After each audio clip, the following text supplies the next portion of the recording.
Hello hi everyone, எல்லாத்துக்கும் வணக்கம். இன்றைக்கி நம்ம எதை பற்றி வீடியோ கொண்டு வந்திருக்கேன் அப்படின்னு பார்த்தீங்க அப்படின்னா, ஒரு முக்கியமான கடவுள் தாங்க.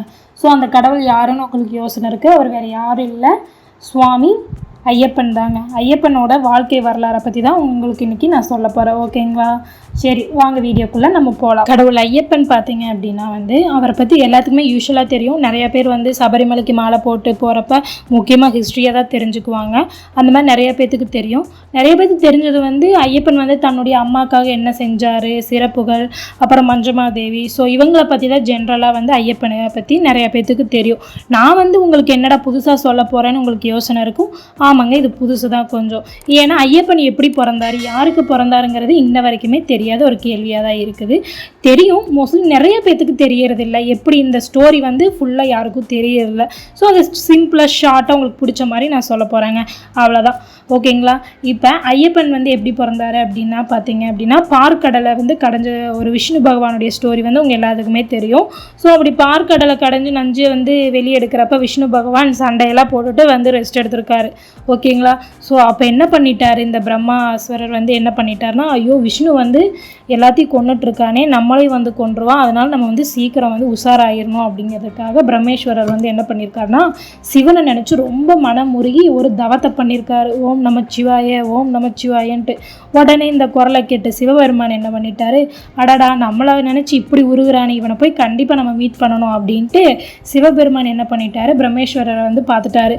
சொல்லு பிரம்மா, உனக்கு என்னாச்சு, என் மேலே நீ தவம், இவ்வளோ கடுமையான தவம் கொண்டிருக்கிற, உனக்கு காரணம் என்ன, நீ வேணுங்கிற வரத்தை நான் தர்றேன் அப்படின்னு சொல்லியிருக்காரு. அதுக்கு பிரம்மாஸ்வரர் இதாண்டா சான்ஸ், இவர்கிட்ட ஒரு நல்ல வரமாக கேட்டுறணும் அப்படிங்கிறதுக்காக என்ன பண்ணியிருக்காரு, இந்த மாதிரி நான் யார் தலையில் கை வச்சாலும் அவங்க சாம்பல் ஆகிடணும், ஸோ அந்த மாதிரி எனக்கு ஒரு வரம் கொடுக்கணும் அப்படின்னேவும் இவரும் கொஞ்சம் கூட யோசிக்காமல் சரின்ட்டார். அப்போ இந்த பிரம்மேஸ்வரர் என்ன பண்ணிட்டாரு, அடடா இந்த மாதிரி வரத்தை கொடுத்துட்டாரே, நம்ம இதை கண்டிப்பாக இப்போ செக் பண்ணி பார்க்கணும் அப்படின்னு நினச்சிட்டே இருக்கிறாரு. ஸோ சாமிக்கு தான் நம்ம நினைக்கிறது எல்லாமே தெரியுமே, அதனால என்ன பண்ணிட்டார், இவர் நினச்சிட்டு இருக்கிறத சிவபெருமானுக்கு தெரிஞ்சிருச்சு. ஸோ இவர் என்ன பண்ணிட்டார், நம்ம தப்பிச்சுக்கலாம்டா அப்படின்னு சிவபெருமான் வரத்தையும் கொடுத்துட்டு தானும் தப்பிச்சுக்கிட்டாரு. இந்த நியூஸ் எப்படியோ நாராயணருக்கு தெரிஞ்சிருச்சு. நாரதர் என்ன பண்ணாரு, ஐயோயோ இவன் வந்தானா நம்ம தலையிலேயே வச்சிருவான் கையை அப்படின்ட்டு எல்லாரும் தலை தெறிக்க ஓடுறாங்க.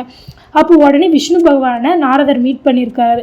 விஷ்ணு பகவான் என்ன நாரதரை இவ்வளோ பதட்டமாக வரீங்க, என்ன பிரச்சனை அப்படின்னு கேட்டிருக்காரு. உங்களுக்கு தெரியாதா விஷ்ணு பகவானே அப்படின்னு. இல்லை எனக்கு தெரியல, நீங்கள் சொல்லுங்கள் அப்படின்னு சொன்னேன்.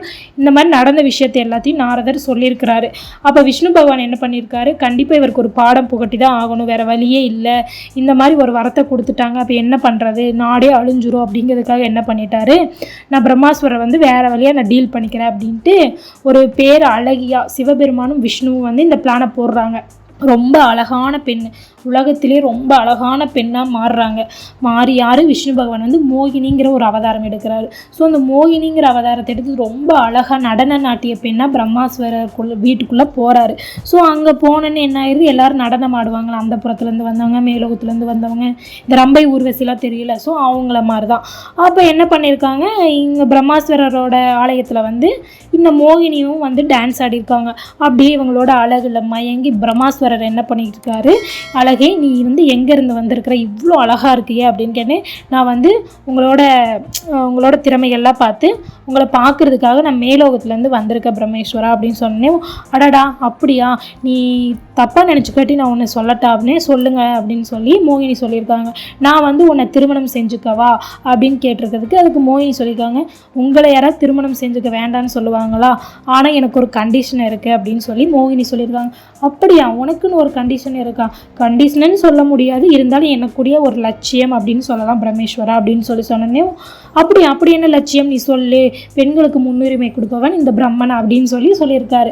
உடனே மோகினி என்ன சொல்லியிருக்காங்க, என்னை விட எந்த ஒரு ஆண் அழகாக நடனம் ஆடி என்னோட ஜெயிக்கிறாங்களோ அந்த ஆணையே நான் மணந்துக்கணும்னு சொல்லி எனக்குள்ள ஒரு லட்சியம் இருக்குது அப்படின்னு சொன்னேன். அப்படியா, கொஞ்சம் கஷ்டம்தான், இருந்தாலும் பரவாயில்ல, இந்த அழகுக்கு இது ஒன்றும் பெரிய விஷயம் இல்லை அப்படின்னு சொல்லி என்ன பண்ணிட்டார், பிரம்மேஸ்வரர் போய் டான்ஸ் ஆடியிருக்காரு. 2 பேரும் நல்லா டான்ஸ் ஆடிருக்காங்க. அப்போ மோகினி என்ன பண்ணியிருக்காங்க, அவங்க தலையில் வந்து தன்னோட வலது கையை வச்சுருக்காங்க. ஸோ பிரம்மேஸ்வரர் என்ன பண்ணியிருக்காரு, அவளோட அழகில் மயங்கி அவரோட தலையில் அவரே கை வச்சுருக்காரு. ஸோ என்ன ஆகிருப்பார் உங்களுக்கே தெரிஞ்சிருக்கும். ஸோ அவரே இறந்துட்டார். ஏன்னா அவரோட தலையில் அவர் கை வச்சனால சாம்பல் ஆகிட்டார். ஸோ அந்த பிரச்சனை முடிஞ்சு. அங்கே இருந்த முக்கன் முதலன் என்ன பண்ணிட்டா, இந்த மோகினியோட அழகில் மயங்கி 2 பேர் காதல் வசப்பட்டாங்க. ஸோ அந்த காதலுக்கு சாட்சியாக ஒரு ஆண் குழந்தை பிறந்திருக்கு. அந்த ஆண் குழந்தை என்ன பண்ணியிருக்காங்க அப்படின்னா, பம்பை ஆற்றங்கரையில் விட்டுட்டு 2 பேரும் போயிட்டாங்க. ஸோ அந்த பம்பை ஆற்றங்கரைக்கு பக்கத்தில் இருந்து ஒரு ராஜசேகர், அந்த ஊரோட மன்னன். ஸோ அவருக்கு வந்து ரொம்ப வருஷமாக குழந்தைகள் இல்லை. ஸோ அந்த ராஜசேகர் மன்னன் போய்கிட்டு இருக்கப்ப பம்பையிலேருந்து ஏதோ ஒரு அழுகை குரல் கேட்குதே அப்படின்னு சொல்லிட்டு யோசிச்சுட்டு இருக்காரு. யோசிச்சுட்டு அந்த வழியாக போகிறப்ப அந்த குழந்தைய கண்டுபிடிச்சிடாரு. ஐயோ, இந்த மாதிரி மிருகங்கள் இருக்கிற இடத்துல வந்து இந்த மாதிரி ஒரு குழந்தைய வந்து போட்டு போயிருக்காங்களே, பாவம் பார்க்காமல் அப்படின்னு சொல்லி வேதனைப்பட்டிருக்காரு. அப்போ அங்கேருந்து அந்தரர் என்ன சொல்லியிருக்காரு, இவர் வந்து உனக்காக கொடுக்கப்பட்ட குழந்தை நான் நினைக்கிறேன் மன்னா, நீங்கள் வந்து இந்த குழந்தைய எடுத்துக்கோங்க, ஏன்னா உங்களுக்கு தான் குழந்தையே இல்லைல்ல.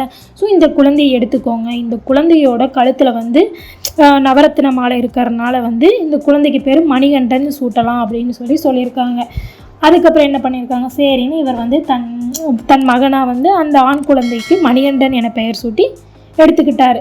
ஸோ அவர் கூடயே வளர்ந்துட்டே இருக்கிறான் அந்த பையன். வளர்ந்து ஒரு கட்டத்தில் வந்து எல்லாத்தையுமே கற்றுக்கிறான் குருகுலத்துக்கு போய். இப்போ ஸ்கூலுக்கு போகிற மாதிரி தான் அப்போ வந்து ஐயப்பன் வந்து குருகுலத்துக்கு போய் எல்லாமே வில் வித்தை அம்பு வித்தை எல்லா வித்தையும் கற்றுக்கிறாரு. மகானாக இருக்கிறாரு.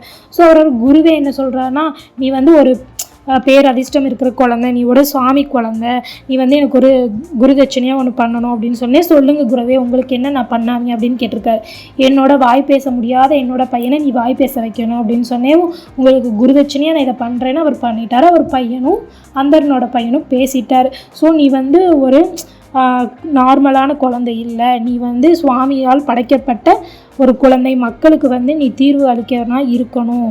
ஸோ அப்படின்னு சொல்லிட்டு தான் அவருக்கு வந்து நீ வந்து சபரிமலையில் உட்காந்து இந்த இருக்கிற எல்லாத்துக்கும் வந்து நீ நல்லது பண்ணணும் அப்படின்னு சொல்லியிருக்காரு. அந்த குருகுலத்தோட டீச்சர் சம்திங், அவர் பேர் என்ன, குருகுலத்தோட அந்தனரோட ஃப்ரெண்டு தான் இந்த குருகுலத்தில் இருக்கிற டீச்சர். ஓகேவா.